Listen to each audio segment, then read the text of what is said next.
This is Jamie here for the final episode in my podcast series about energy work. In this podcast, I'm going to talk about why you might want your home or business cleared of negative energy and how energy workers do it. I'll also talk about what happens if you have entity attachments or a malevolent spirit working against you. I'm going to start by making a very basic point. Having good energy in your home or around your business is important. Just sticking with the home for the moment. We all know the feeling we have when we go to a home and we immediately feel comfortable there. And it might be we feel comfortable even though it's not very much to look at, or the owners have no eye for feng shui or setting things out nicely. We just feel safe. In those cases, very often we're picking up on the positive energy of the current occupants. But sometimes, even if really lovely people live in a home, we can go there and feel that it is cold, unwelcoming, strange, even despite the best intentions of our hosts. So this is sick house syndrome. This is where homes, especially older properties, have negative energy that permeates the walls. And the current occupants often have no idea of what happened in the house before they moved in. There could have been fights, cruelty, abuse. I know of 2 houses near me in which murders were committed, and you would never suspect it from looking at the neighbourhood. So there can be a lot of negative energy weighing down the property or the apartment. Businesses have the same issue. They can be located in buildings which are many years old and which have never been cleared energetically. Businesses often have employees, and inevitably, in any business, there will have been and continue to be negative energy exchanges, major arguments, demotivated employees, power struggles, backbiting, office politics, sexual harassment, people not talking to each other, maybe theft and fraud. There are lots of ways negative energies can accumulate within a business. Customers go to a restaurant, for example, and it can be in the right part of town, the food can be okay, but the place still doesn't feel right. And the customer just knows that something feels off. They can sense that the employees hate working there or hate their boss. Or a potential customer is walking past a shop and they look in the window and they sense that the energy feels off and think no, and walk on. Potential customers unconsciously are reading the energy of a business. If you're a business owner, the energy of your business, along with your personal energy, will determine how many customers are drawn to you and if they will come back again.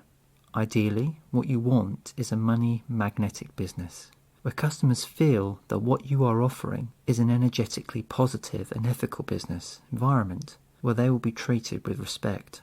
Of course, a lot of businesses these days are not bricks and mortar and have a presence solely in cyberspace. But again, the business owner has to operate somewhere. They might be operating out of their home or their garage, so the energy there needs to be right too. So it makes a lot of sense for homeowners and business owners to occasionally get their homes, shops or premises cleansed of negative energy.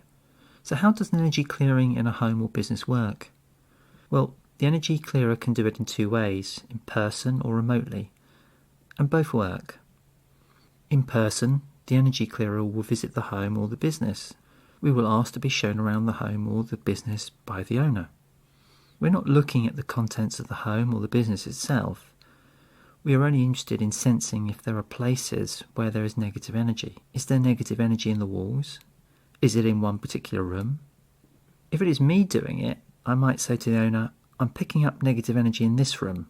Is this where you most often feel it? I might also ask, in which spot do you feel it is worse?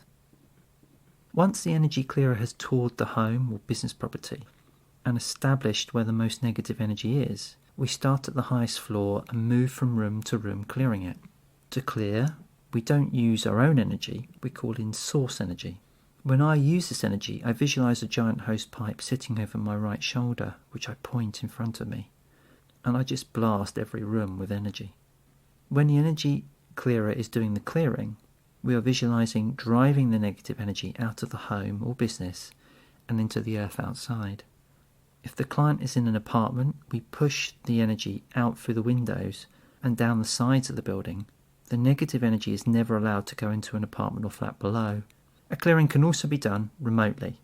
In this case, we just lock in on the inside and outside of the property using photos the owner has sent us. In fact, there are some advantages to remote clearings. For example, the energy worker doesn't have to work all in one go, which can be very tiring. If I work remotely, I will normally take multiple passes at a property in my mind over a couple of days, giving myself plenty of breaks to recharge my energy. I will then report back to the owners on email about what I found. Either way, the result is the same. Negative energy is broken up, dispersed and driven out of the property. Positive energy is pumped in. So that's a quick overview of the general process. Up until now in this podcast, I've been talking about non-specific negative energy.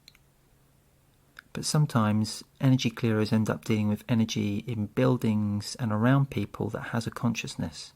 In other words, ghosts and negative entities. It's important to say that there's nothing wrong with ghosts per se.